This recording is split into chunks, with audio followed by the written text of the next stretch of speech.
ನಾವು ಇಡ್ಲಿ ಮಾಡಬೇಕಪ್ಪ ಅಂತಂದು ಹೇಳಿದ್ರೆ ಮಧ್ಯಾಹ್ನ ಉದ್ದಿನಬೇಳೆ ನೆನೆಸ್ಕೊಂಡು ರಾತ್ರಿ ರುಬ್ಬಿ ಬೆಳಗ್ಗೆ ಎದ್ದು ನಾವು ಇಡ್ಲಿ ಮಾಡ್ತೀವಿ. ಆದರೆ ಇವತ್ತಿನ ದಿವಸ ನಾನು ನಿಮಗೆ ತೋರ್ಸಕತ್ತಿರುವಂಥ ಇಡ್ಲಿ ಇನ್ಸ್ಟೆಂಟಾಗಿ ನೀವು ಆಗಿಂದಾಗನ ಮಾಡ್ಕೋಬೋದು. ನೀವು ಈ ಥರ ಇಡ್ಲಿ ಮಾಡಿದ್ರಿಪ್ಪ ಅಂತಂದ್ರೆ ಖಂಡಿತವಾಗ್ಲೂ ಪದೇ ಪದೇ ಇದೇ ರೀತಿಯಾಗಂಥ ಇಡ್ಲಿ ಮಾಡ್ಕೊತೀರಿ. ನಾ ಇಲ್ಲೇ ಉದ್ದಿನಬೇಳೆ ಹಾಕ್ಕೊಂಡಿಲ್ಲ, ಏನೂ ಹಾಕ್ಕೊಂಡಿಲ್ಲ, ಅಡುಗೆ ಸೋಡಾ ಹಾಕ್ಕೊಂಡಿಲ್ಲ. ಬರೀ ಹಂಗಿದ್ರೆ ಹೆಂಗೆ ಇಡ್ಲಿ ಮಾಡೀನಿ ಅಂತೇಳಿ ನೋಡ್ಕೊಂಡು ಬರೋಣ ಅಂತ ಮೊದಲಿಗೆ 2 ಕಪ್ನಷ್ಟು ನಾನಿಲ್ಲೇ ಇಡ್ಲಿ ರವೆ ತೊಗೊಂಡಿನಿ. ಇಡ್ಲಿ ರವೆ ಏನೈತಲ್ಲ ಚಲೋ ತಂಗ ಒಂದು 4 ರಿಂದ 5 ಸಲ ಇದನ್ನು ಚಲೋ ತಂಗ ರವಾನ ಕಿವುಚಿ ತೊಳ್ಕೊಬೇಕಾಕೈತಿ. ತೊಳ್ಕೊಂಡ ನಂತರ ನಾವು ಇದನ್ನು ಇಡ್ಲಿ ಮಾಡೋಕೆ ಉಪಯೋಗಿಸ್ಕೊಂಡಿದ್ರೆ ಇಡ್ಲಿ ಭಾಳ ಅಂದ್ರೆ ಭಾಳ ಬೆಳ್ಳಗಾಗ್ತದೆ ನೋಡಿರಿ. ನಾನಿಲ್ಲೊಂದು 4-5 ಸಲ ರವಾನ ತೊಳ್ಕೊಂಡಿನಿ. ಇಷ್ಟು ಬೆಳ್ಳಗಾಗೈತೆ ನೋಡಿರಿ. ಇದನ್ನು ಒಂದು ಸ್ವಲ್ಪ ನೀರು ಹಾಕಿ ನಿಮಗೆ ಟೈಮ್ ಇದ್ದರೆ ಒಂದು ಅರ್ಧ ಗಂಟೆ ನೆನೆಸ್ಕೊಳ್ರಿ. ಇಲ್ಲಾಂದ್ರೆ ಮಿನಿಮಮ್ ಒಂದು 15 ನಿಮಿಷನಾದರೂ ಇದನ್ನು ನೆನೆಯೋದಕ್ಕೆ ಬಿಟ್ಬಿಡ್ರಿ. ಈ ಒಂದು ಪಾತ್ರೆ ಮುಚ್ಚಿ ಒಂದು ಕಡೆಗೆ ಇಟ್ಕೊಂಡ್ಬಿಡ್ರಿ. ಈಗ ನಾನು ಒಂದು ಬೌಲಷ್ಟು ಅವಲಕ್ಕಿ ತೊಗೊಂಡಿನಿ. 2 ಬೌಲ್ ಚಿರೋಟಿ ರವಕ್ಕೆ 1 ಬೌಲಷ್ಟು ಮೀಡಿಯಮ್ ಸೈಜ್ ಅವಲಕ್ಕಿ, ನೀವು ಅವಲಕ್ಕಿ ಮಾಡೋದಕ್ಕೆ ಉಪಯೋಗಿಸ್ತಿರಲ್ಲ ಆ ಅವಲಕ್ಕಿನ ತೊಗೊಳ್ರಿ. ಇದನ್ನು ಚಲೋ ತಂಗ ಇದನ್ನು ಕೂಡ ಒಂದು 2 ರಿಂದ 3 ಸಲ ಚಲೋ ತಂಗ ವಾಶ್ ಮಾಡ್ಕೊಳ್ರಿ. ಯಾಕಂದ್ರೆ ಇದು ಕೂಡ ಫುಲ್ ಬೆಳ್ಳಗಾಗಬೇಕು. ಅದಕ್ಕೋಸ್ಕರ ಇದು ನೀವು ಹೆಂಗೆ ಉಪಯೋಗಿಸ್ಕೊಂಡ್ಬಿಟ್ರಿ ಅಂದ್ರೆ ಇಡ್ಲಿ ಎಲ್ಲ ಕಪ್ ಆಗಿಬಿಡುತ್ತೆ. ಫುಲ್ ನೀವು ಬೆಳ್ಳಗಾಗಪ್ಪ ಅಂದ್ರೆ ಅವಲಕ್ಕಿ ಮತ್ತು ರವೆ ಎರಡೂ ಚಂದಂಗೆ ತೊಳ್ಕೊಬೇಕು. ಈಗ ಇದಕ್ಕೊಂದು ಸ್ವಲ್ಪ ನೀರು ಹಾಕಿ ಇದನ್ನು ಕೂಡ ಒಂದು ಕಡೆಗೆ ಎತ್ತಿಟ್ಕೊಂಡ್ಬಿಡ್ರಿ. ಒಂದು 5 ನಿಮಿಷ ಇದು ಚಲೋ ತಂಗ ನೆನಿಬೇಕು. ಇದ್ರ ಜೊತೆಗೆ ಒಂದು ಮಸ್ತ್ ಚಟ್ನಿ ಮಾಡ್ಕೊಳೋದು ಬರ್ರಿ. ನಾನೊಂದು ಸಣ್ಣ ಒಂದು ಬಟ್ಲು ಹಸಿ ಕೊಬ್ಬರಿ ತೊಗೊಂಡಿನಿ. ಹುರಿದಿರುವಂಥ ಶೇಂಗಾ ಬೀಜ ಒಂದು 2 ರಿಂದ 3 ಚಮಚ, ಒಂದು 2 ರಿಂದ 3 ಚಮಚ ಹುರಿಗಡಲೆ ಮತ್ತು ಮೆಣಸಿನ್ಕಾಯಿ ಅಂತೂ ಹುರಿದ ತೊಗೋಬೇಕ್ರಿ. ಅಂದ್ರೆ ಚಟ್ನಿ ಭಾಳ ಚಲೋ ಆಕೈತಿ. ಮತ್ತೊಂದು ಸ್ವಲ್ಪ ಬೆಳ್ಳುಳ್ಳಿ, ಮತ್ತೊಂದು ಸ್ವಲ್ಪ ಜೀರಿಗೆ, ಮತ್ತೊಂದು ಸ್ವಲ್ಪ ಪುದೀನ ಹಾಕ್ಕೊಂಡೇನ್ರಿ. ಸ್ವಲ್ಪ ಕರಿಬೇವು ಮತ್ತು ಕೊತ್ತಂಬರಿ ಇಷ್ಟು, ಮತ್ತು ಒಂಚೂರು ಹುಣಸೆ ಹಣ್ಣು ಹಾಕ್ಕೊಳ್ರಿ. ಶುಂಠಿ ಇದ್ದರೆ ಶುಂಠಿ ಕೂಡ, ಹಸಿ ಶುಂಠಿ ಕೂಡ ಹಾಕ್ಕೊಳ್ರಿ.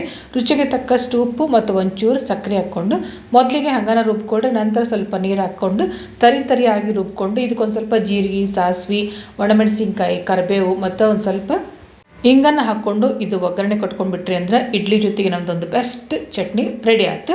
ಈಗ ನೋಡಿರಿ ಇದು ಅವಲಕ್ಕಿ ಚಂದಂಗೆ ನೆಂದೈತಿ ನೋಡಿರಿ. ಸ್ವಲ್ಪ ಈಚೆಗೆ ನೋಡಿದ್ರಪ್ಪ ಫುಲ್ ಮೆತ್ತಗೆ ಆಗ್ಬೇಕ್ರಿ. ಹಂಗೆ ಇದು ಅವಲಕ್ಕಿ ಚಲೋ ತಂಗ ನೆನ್ಕೋಬೇಕ್ರಿ. ಅಂದ್ರೆ ಇಡ್ಲಿ ಭಾಳನ ಚಲೋ ಆಗ್ತಾವ್ರಿ. ಈಗ ಇದನ್ನು ಮಿಕ್ಸಿಗೆ ಹಾಕ್ಕೊಂಡು ಬರೋಣಂತೀರಿ. ಅವಲಕ್ಕಿನ ನೋಡಿರಿ ಈ ಥರ ಮಿಕ್ಸಿಗೆ ಹಾಕ್ಕೊಳ್ಳೋಂಥ ಅವಲಕ್ಕಿನ. ಇದಕ್ಕೆ ನಾನು 1 ಕಪ್ನಷ್ಟು ತುರಿದಿರುವಂಥ ಹಸಿ ಕೊಬ್ಬರಿ ತೊಗೊಂಡಿನಿ. ಹಸಿ ಕೊಬ್ಬರಿ ಕೂಡ ನೀವು ಮ್ಯಾಗಿನ ಕಪ್ಪು ಪಾರ್ಟ್ ತೆಗೆದು ಬರೀ ಬಿಳಿ ಪಾರ್ಟ್ ಮಾತ್ರ ತೊಗೋಬೇಕು.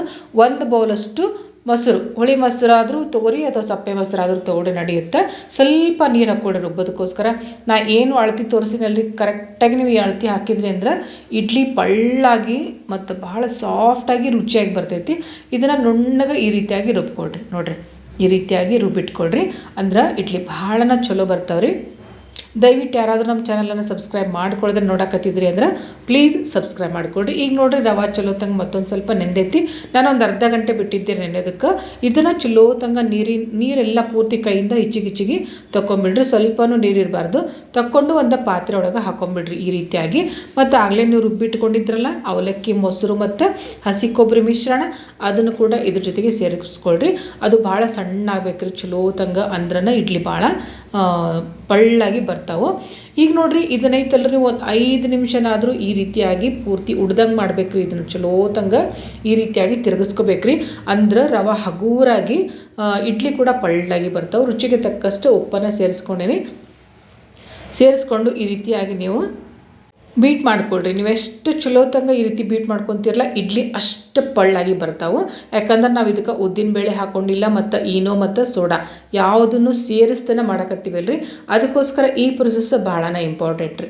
ನೋಡಿರಿ ಈಗ ಹಿಟ್ಟು ಎಷ್ಟು ಚಲೋ ಪಳ್ಳಾಗಿ ಬಂತಲ್ರಿ.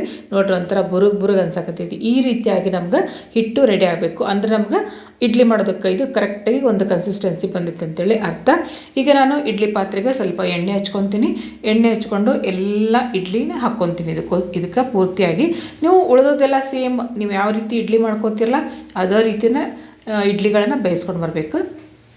ನೋಡಿರಿ ಈ ರೀತಿ ಎಲ್ಲದಕ್ಕೂ ನಾನು ಇಡ್ಲಿ ಹಾಕ್ಕೊಂಡಿನಿ. ಎಷ್ಟು ಸಾಫ್ಟಾಗಿರ್ತಾವೆ ಅಂತಂದೆ ಅಂದ್ರೆ ನೀವು ಈ ರೀತಿ ಇಡ್ಲಿ ಮಾಡ್ಕೊಂಡ್ರಿ ಅಂದ್ರೆ ಉದ್ದಿನಬೇಳೆ ಇಡ್ಲಿ ಮಾಡ್ಕೊಂಡದನ್ನು ಮರ್ತ ಬಿಡ್ತೀರಿ ನೋಡಿರಿ.